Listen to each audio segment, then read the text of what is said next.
Hi mga Kayami Pinoy Recipes! Narito na po ang final product ng ating masarap at creamy na laing. Ipapakita ko po sa inyo kung ano-ano mga ingredients at kung paano ito lutuin. Umpisahan na po natin!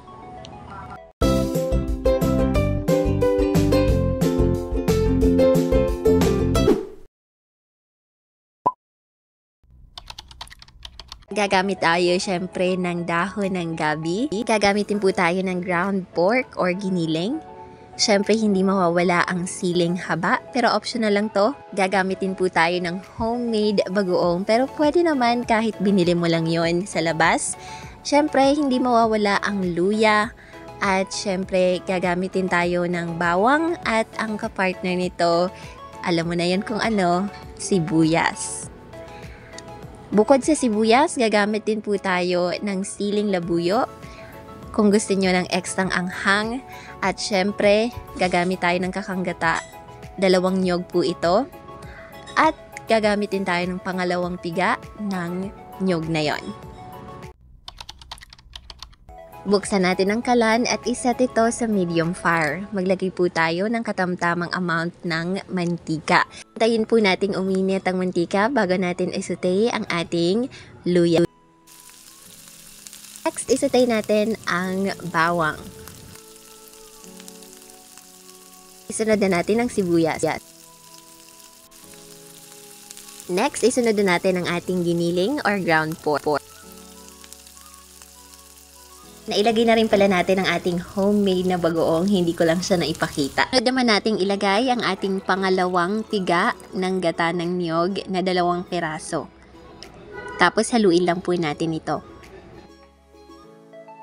Sunod po nating ilagay ang ating secret ingredient. Yan po ay ang ating Knorr pork cubes. Continuous stirring or mixing lang po. Pagkatapos niya, kung napapansin nyo, medyo kumukulo na siya. Silagay na natin ang ating siling labuyo. Pagkatapos niyan, isunod natin ang ating siling green. Tapos haluin lang po natin ito.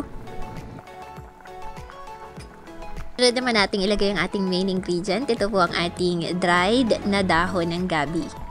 Continue mixing lang po hanggang sa lahat ng ingredients ay pantay-pantay na.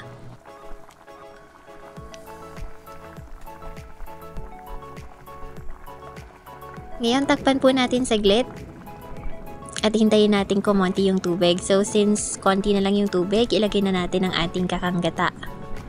Ibig sabihin niyan, luto na yung gulay natin at iba pang ingredients. Continue mixing lang po hanggang sa ma-absorb na lahat-lahat ng ingredients. Pwede na rin ng ating sabaw or kakanggata. Kung napapansin nyo po, sobrang creamy niya na at kapag tinikpan nyo, for sure, sobrang yummy niya na po.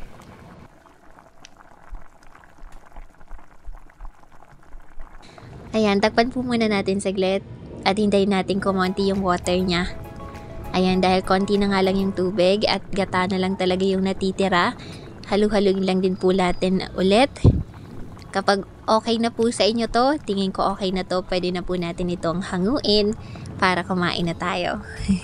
And taran! Narito na po ang ating final recipe. Kung napapansin nyo po, sobrang dami niyang gata at at the same time, healthy siya dahil gulay, pero may twist dahil meron tayong giniling. So, special na recipe to, perfect na perfect sa lunchtime ninyo. Happy eating!